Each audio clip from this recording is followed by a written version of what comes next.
Olá pessoal! Hoje nós faremos essa aula de uma maneira um pouco diferente, no formato de uma videoaula. Eu acho que vai ser bem interessante, porque vocês poderão ficar com o material, escutar as explicações várias vezes em sua casa, permitindo tirar as dúvidas. Então eu acho que vai ser bem legal mesmo. Então hoje faremos a aula 4 de linguagem e seus distúrbios. Na verdade, nesse momento falaremos somente do processo normal de linguagem, deixando os distúrbios para depois. Então, o que seria linguagem?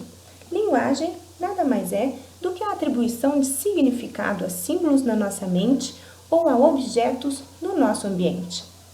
Linguagem é tudo aquilo que nos permite identificar alguma coisa, de forma que ela nos faça sentido, um comportamento, um símbolo, o que pensamos, um gesto, até uma forma tátil. Esse significado pode ser dado a objetos físicos, como as letras no papel, a qual reconhecemos tão bem, ou não tão bem assim. Isso varia do teu conhecimento prévio, mas também as ondas sonoras que caracterizam aí a linguagem falada, os padrões de ondas neurais que caracterizam o nosso próprio pensamento, afinal a gente conversa com a gente mesmo.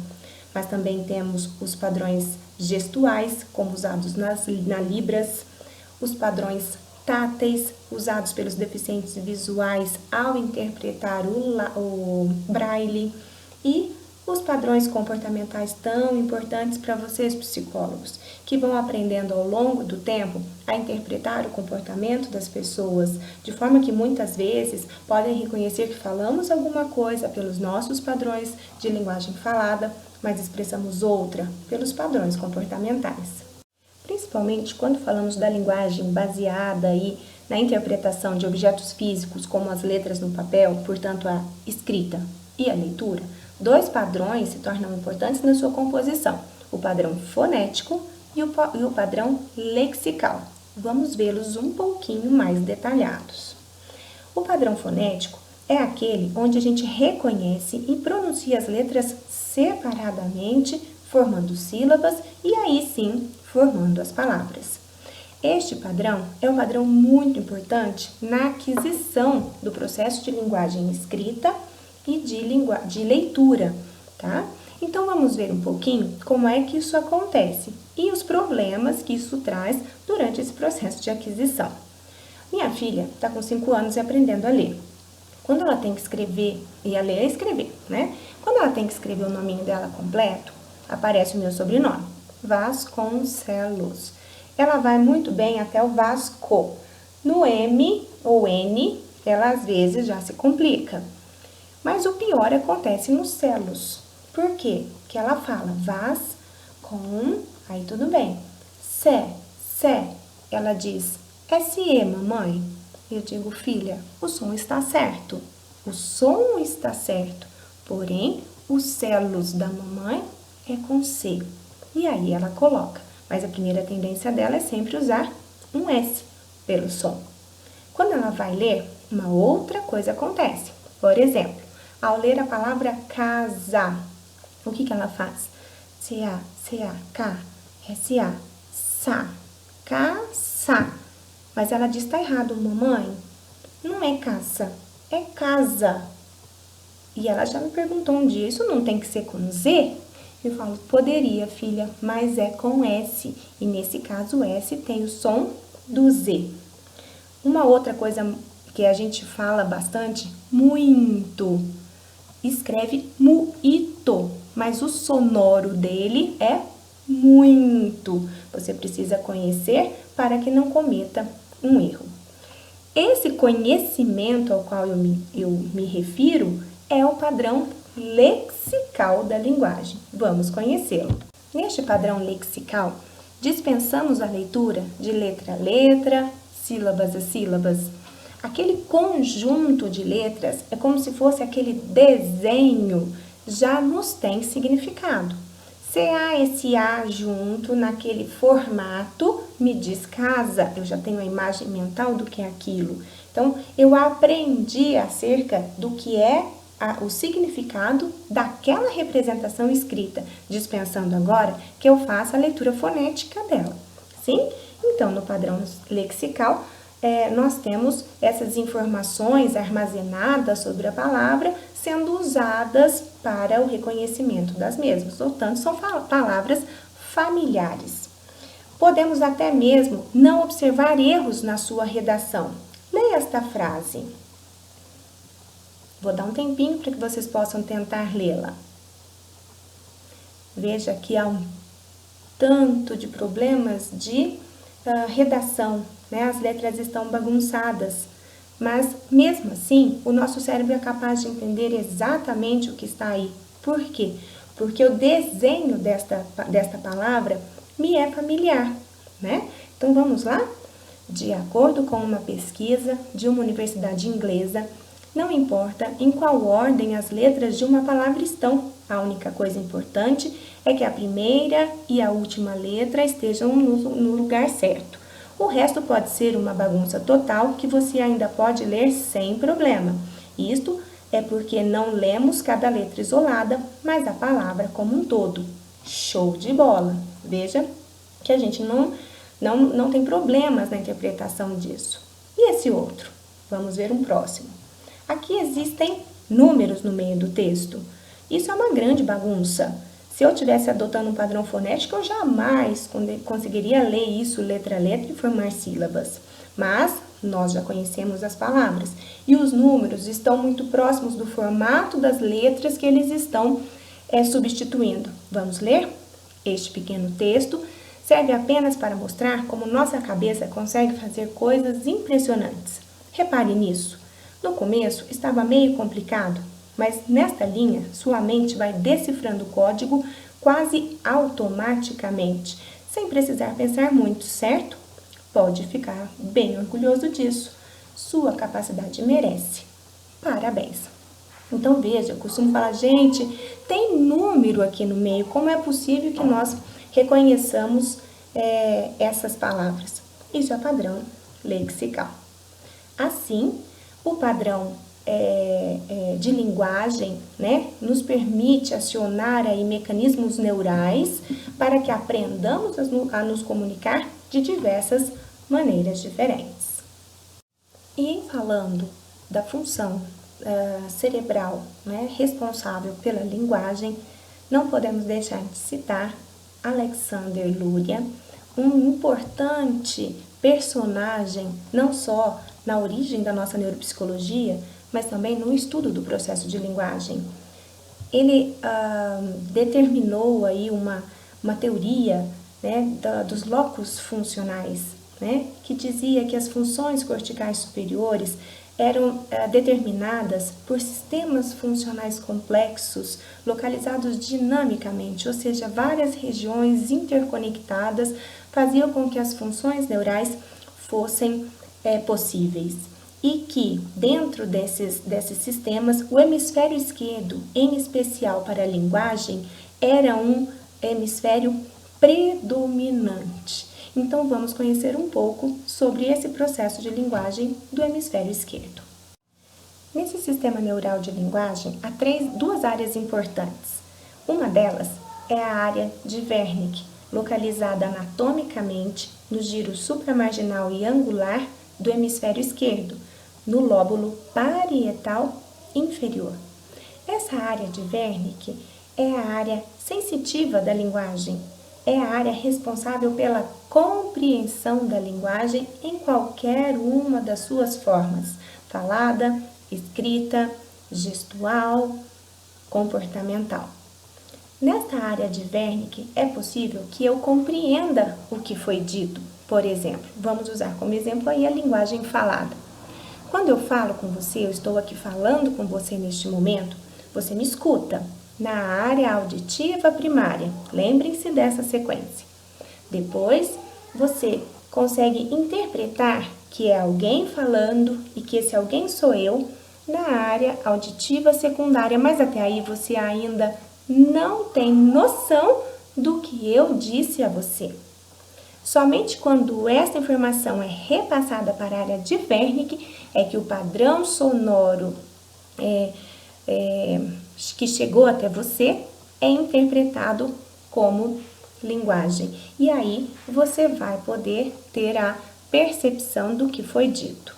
Se eu falar com você em outra língua, muito provavelmente, se você ainda não a estudou, pode ser que você me escute, saiba que sou eu, mas o que eu diga não vai fazer nenhum sentido a você.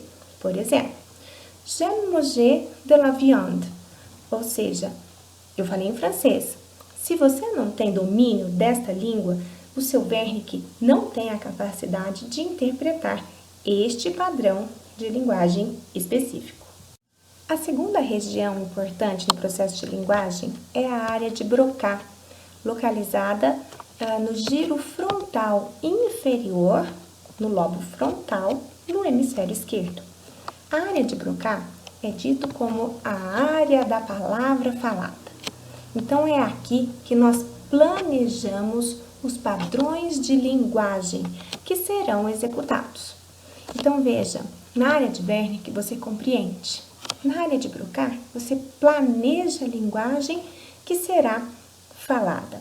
Broca é essencial para o processo de linguagem falada, em especial, mas também interfere diretamente no padrão de linguagem escrita, assim como Wernicke interfere também na leitura. Então, Broca se torna uma área essencial para que executemos a linguagem falada. Assim, essas duas áreas são muito importantes para o nosso padrão de linguagem e são essenciais na hora da aquisição da linguagem. Vamos pensar que a criança, no seu desenvolvimento, primeiro ela compreende, porque a primeira área a se maturar no sistema nervoso em relação à linguagem é o Wernicke. Ela entende tudo, mas não fala nada. Logo na sequência, começa a repetir pequenos sons, pequenas sílabas que são ouvidas e interpretadas. Esse processo de repetição é muito importante na aquisição da linguagem falada. Então, o que acontece é o seguinte: a área de Wernicke vai devagarzinho se maturando e vai dando compreensão da linguagem falada para a criança. Então, ela começa a entender tudinho que a gente fala, mas não responde, né? Ou responde com gestos. Logo na sequência, ela começa a balbuciar as primeiras sílabas, as primeiras aga, caca, né? Mamá, mamã, num padrão de repetição daqueles padrões de onda sonora que ela escuta e que já está interpretando com o Wernicke. Nesse processo, existe uma ligação importante, uma ligação direta, importante entre a área de Wernicke e a área de Broca. São neurônios que se originam em Wernicke que vão fazer sinapse direta com os neurônios de Broca, constituindo aí um conjunto de fibras que a gente chama de fascículo arqueado. Esse fascículo arqueado é o que permite à criança começar o padrão de repetição da linguagem. É como se Wernicke fosse ensinando Broca a formar as suas primeiras palavras. Esse fascículo arqueado também é muito importante no processo de aquisição das segundas línguas para o indivíduo adulto, né? É somente repetindo os padrões de onda sonora que nós podemos ensinar Broca a formar a pronúncia correta, né? As sílabas corretas para a execução da linguagem falada num outro padrão de linguagem, como uma outra língua, por exemplo. É assim que aprendemos o nosso inglês, o nosso francês, através de repetição. Então, vamos rever novamente aqui. Veja esse desenho. Nós temos a área visual lá no lobo occipital, né, numa cor meio roxinha. As áreas auditivas, né, circuladas aí num verdinho aqui no lobo temporal, um verde mais forte. Temos as áreas táteis no lobo parietal, o giro pós-central, né, pintadinho aí num azul claro. Vejam que essas três áreas têm setas apontando para a área de Wernicke. Então, veja, quando eu leio, a minha entrada sensorial primeira é a visual. Então, a área visual primária enxerga aquelas letras, a visual secundária diz que aquilo é um padrão de linguagem e isso tem que ser mandado para a Wernicke para que tenha significado. Mesma coisa para a linguagem falada, você escuta na área auditiva primária, a área auditiva secundária diz que isso é um padrão de linguagem, então daí isso passa para a área de Wernicke para que a gente possa atribuir o significado.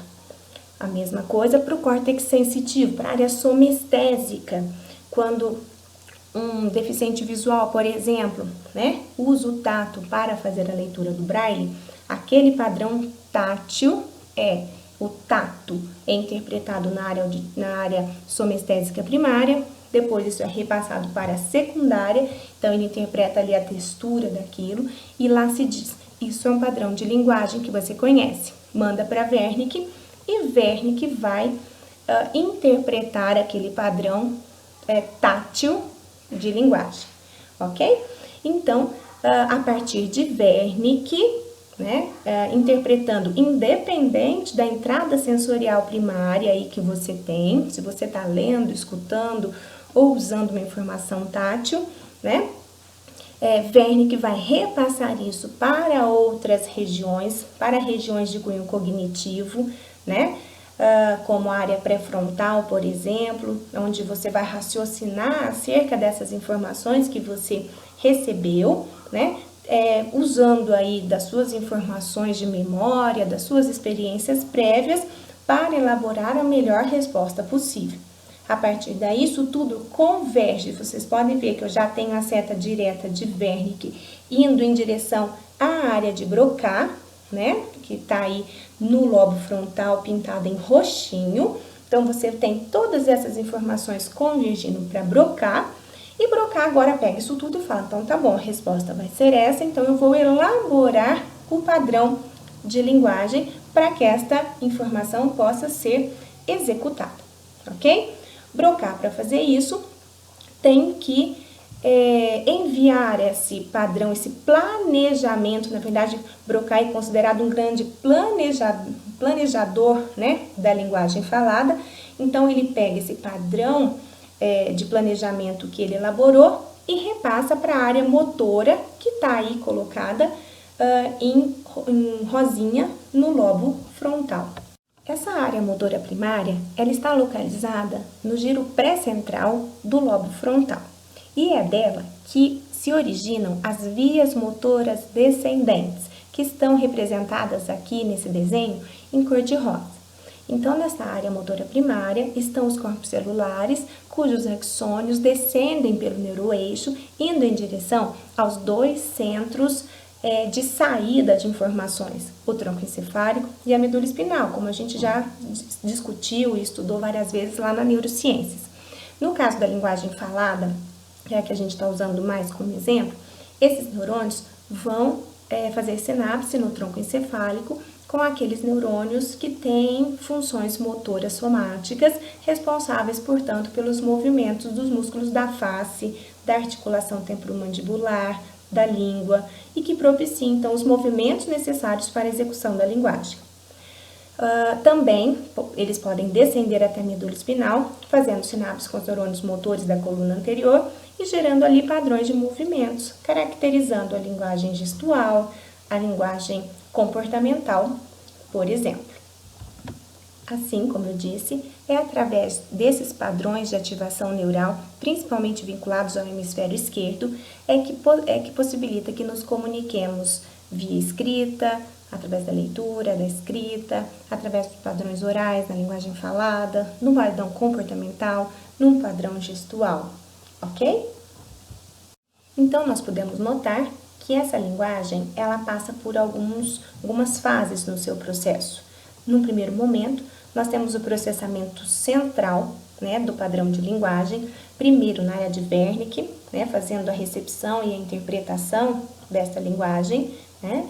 Depois, este padrão de processamento é repassado para as áreas cognitivas e, em sequência, para a área de Broca, responsável pelo planejamento da linguagem em resposta àquela recebida.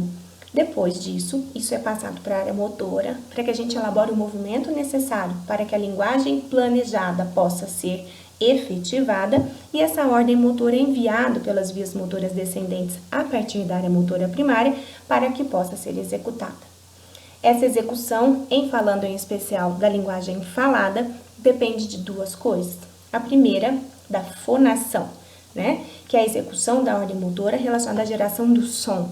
Eu preciso que haja a tensão dos ligamentos vocais adequados para que o som exista e que este som possa ser aí o próximo processo articulado, que eu possa dar forma a este som através dos movimentos executados pela minha face, usando aí então os músculos da face, a língua, né, os movimentos mandibulares. Então, com isso, eu dou forma ao som. Então, eu tenho os processamentos centrais relacionados com interpretação e elaboração, tenho a parte motora central e tenho a parte da fonação e da articulação, que já são execuções periféricas da linguagem e que estão, logicamente, vinculadas à integridade dessas estruturas externas também, ok? Nós temos que deixar claro que todas essas funções que estudamos até agora, em Wernicke, com o reconhecimento, a interpretação da linguagem, Broca, com a elaboração do plano da linguagem, né? Então, com o planejamento da linguagem, acontecem no hemisfério esquerdo de pessoas destras, ok? Porém, nós não podemos deixar de lembrar que o nosso encéfalo, ele, embora seja anatomicamente igual, ele é dividido funcionalmente de maneiras bem diferentes. Portanto, no hemisfério direito, nós temos regiões análogas anatomicamente a Wernicke e Broca, mas que não fazem as suas funções, muito pelo contrário.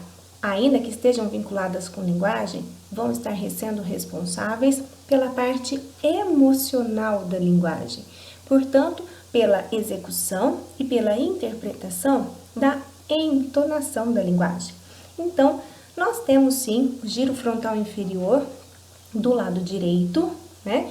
E o giro angular e supramarginal no hemisfério direito, sendo responsáveis por essas funções, ok? Então, analogamente, respectivo aí, né, ao Broca e ao Wernicke. Então, no giro frontal inferior do hemisfério direito, nós vamos ter uma função relacionada com a execução da entonação da linguagem. Então, quando eu canto, quando eu falo, vocês vejam tanto que eu oscilo o tom da minha voz, quando eu quero dar ênfase a alguma coisa, você fala mais baixo quando você não tá legal, você fala bem mais alto quando você tá contente, quando você tá ansioso. Então, quando a gente tá com essa região funcionando, eu vou dando a minha linguagem planejada pelo giro frontal inferior do lado esquerdo, um aspecto meu. Eu vou dando a minha cara, eu vou colocando o meu emocional nessa linguagem. O análogo à área de Wernicke no hemisfério direito, então o giro angular e supramarginal do hemisfério direito, vai fazer o quê? O reconhecimento da entonação. Então é aquela coisa, você escuta a pessoa dizer algo e fala assim, isso que você falou não é 100% verdade, não é verdade? Mas essa região é uma região muito importante, porque através dela você consegue reconhecer o quanto a pessoa está colocando de si, né? O quanto o padrão emocional dela está interferindo naquilo que ela está falando. Essas regiões são extremamente importantes, tá? E eu vou dar um exemplo agora de como elas podem ser usadas de maneira boa e permitir aí um bom relacionamento namorado, namorada, marido, mulher. Espera um pouquinho que a gente já vai ver.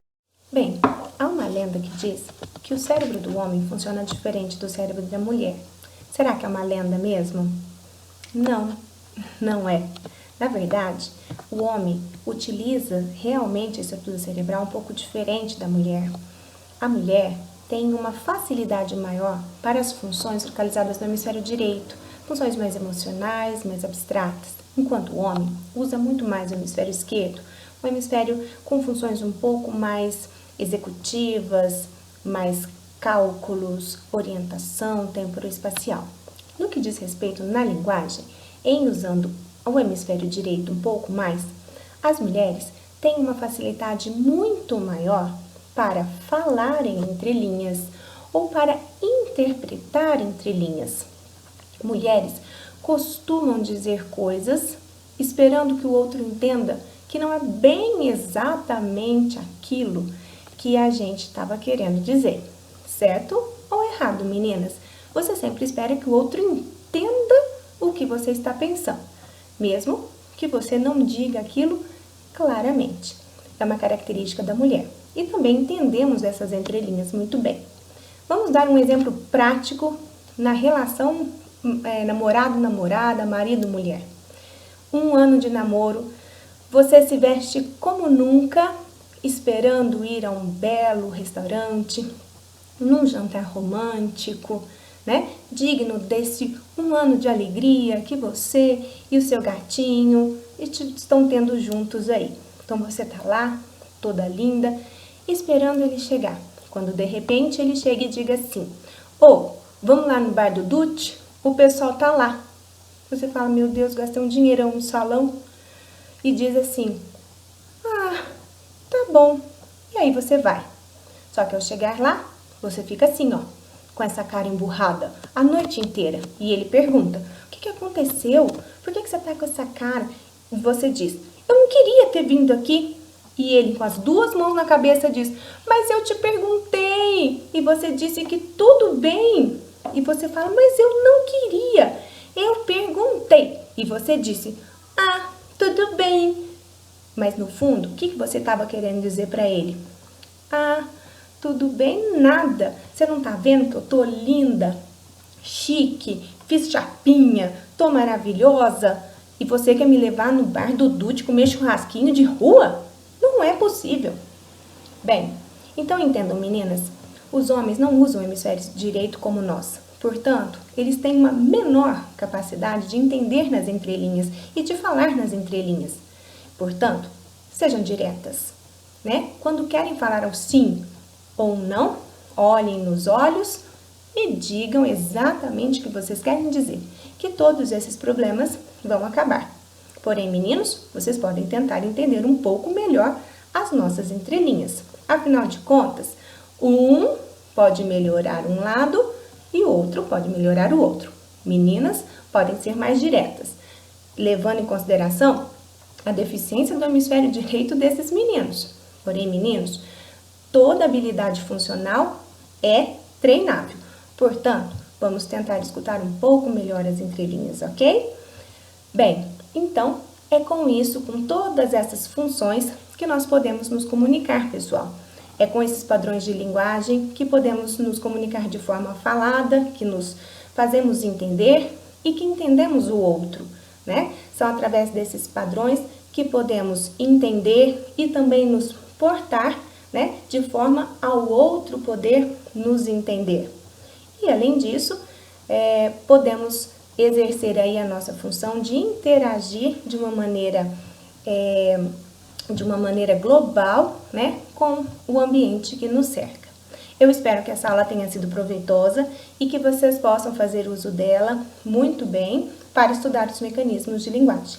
A seguir, vai aparecer uma literatura que pode ajudá-los a complementar alguma informação e, fora isso, vocês sempre me têm à sua disposição, ok? Espero que vocês tenham uma excelente semana e a gente vai se ver na próxima semana. Um grande abraço a vocês e até lá!